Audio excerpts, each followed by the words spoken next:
Hello, Margaret. After looking at YouTube, I decided that a lot of the videos showed kind of bad techniques. So I'm going to show you the technique that has served me well since I worked at Camp McCall. I've done this with hundreds of students, hundreds of campers, and I've never had any injuries. The first thing you want to do is go over the ABCs of team building and of trust building. The first A is attitude. You want to make sure everybody involved is focused, because nothing says distrust or not trusting like someone who's not focused when they're leaning back or doing the trust fall. It's dangerous. The second one is body position, and there's some body positions that are great for the whole trust series. And so what I would say you should do is, after teaching the ABCs of trust building, you should have everybody do what's called a trust lean, and that's where you're going to have one person, the faller will do this. You'll take your hands, and on YouTube you see this, and that's not good, because the person, if they get scared, they might do this, they might hit somebody in the face. It's a bad habit. So what you want to teach them to do is take their hands like this, put your fingers together, and then turn like this. This is also called, just for the heck of it, the bumpers up position. If I panic, it's kind of hard to throw my hands out. Doing this will make it harder, and this will be safer for everybody involved. So the faller will stand very straight. That's important. Tell them to be as straight as a board. They're going to get scared, so they're going to do this. They're going to stick their butt out, or they're going to kind of go like this. That's a bad habit, because when we do the trust fall, if they do that, they're going to cut through the hands that people get hurt. So you want to teach them like this. They go straight as a board. When they lean back straight, keeping their back in a line. For the person who is catching in the trust leans, they're going to stand with their feet separate or staggered in what's called the basic athletic position. Then you're going to have them kind of bend their knees just a little bit, not a lot, but enough to where they have some spring in their step. And they're going to put their hands together. This is important. Not like this, like this. If you do this, a finger could be broken. If you do this, it's very safe. Bend the arms a little bit. So it looks kind of like this. And when the person leans back, you catch it using weight on this foot, and you kind of slowly lean them up. You don't push. You tell them if you push, it doesn't really work well. You want to have them set it up, tap them on the shoulders. C is communication. The faller will do this. The catcher will be back here, and he will say, "Ready." And the person will say, if they're ready, they'll say, "Ready." And then the person catching will say, "Fall on," and the person who will say, "Falling." Once he says falling, everybody's ready. He'll lean back, you'll catch him, you'll set it up.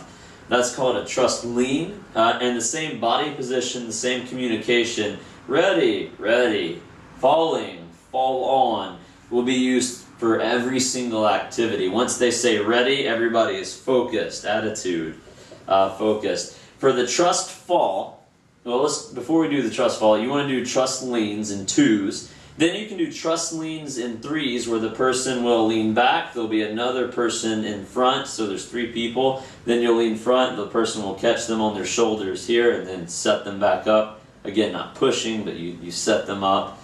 And they can lean backwards and forwards. It's a pretty easy activity. Do it for like 3 or 4 minutes. Next, you want to do what's called the willow in the wind. It's where you get a good group of people, maybe 6 people, 7 people in a circle.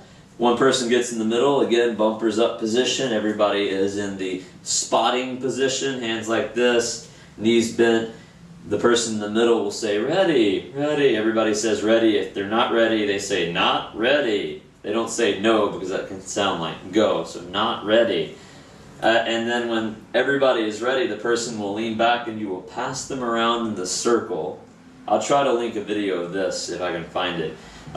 Then you lean the person all the way back, and you actually lift them up, and you kind of sweep them down until they touch the ground. It's really, really cool. And then we get to the trust fall. Get them on a chair. You can get them on a table if it's safe.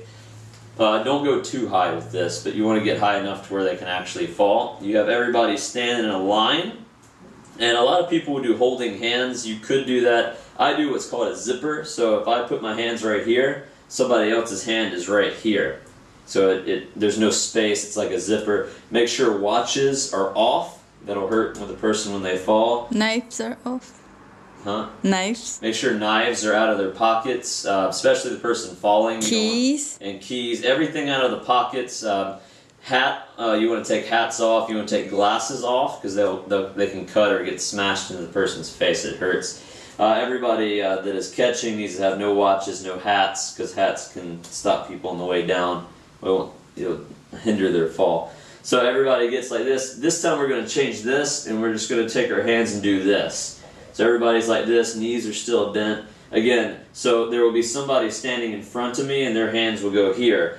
And the idea is that there's no space. You form like a zipper.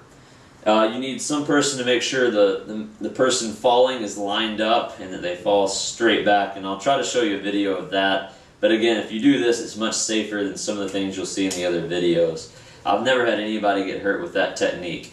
So again, the spotting position throughout the trust leans, the three-person trust leans, and willow in the wind are all like this. The faller is always like this. When they're finished, you can have a pat them on the shoulder. That's the signal that they're done. With the trust fall, you take this position and you do this in a line, and they fall down in the line. You need to tell the people they're going to hear a noise. That's okay. That's just the sound of the body hitting the arm. That's fine. You can tell them not to panic. And the person who is doing the trust fall, very important. If they have done the earlier things correctly, body position where they're leaning, if they lean straight back and they practice that with the trust leans and the willow in the wind, when they get up on the chair or the table and they lean back, they're more likely to lean back straight. But if they practice, and you need to watch this throughout these activities, if they're doing this when they lean back, when they do the trust fall, they're going to do this, and they could cut through the hands, hit the ground. It's dangerous. So tell them, make sure your back is straight. Kind of squeeze your glutes, to make sure you stay straight, and then lean back, and they catch it. They slowly set them on their feet, and that's how you would do a trust fall, trust leans, and what's called willow in the wind. All right, thank you.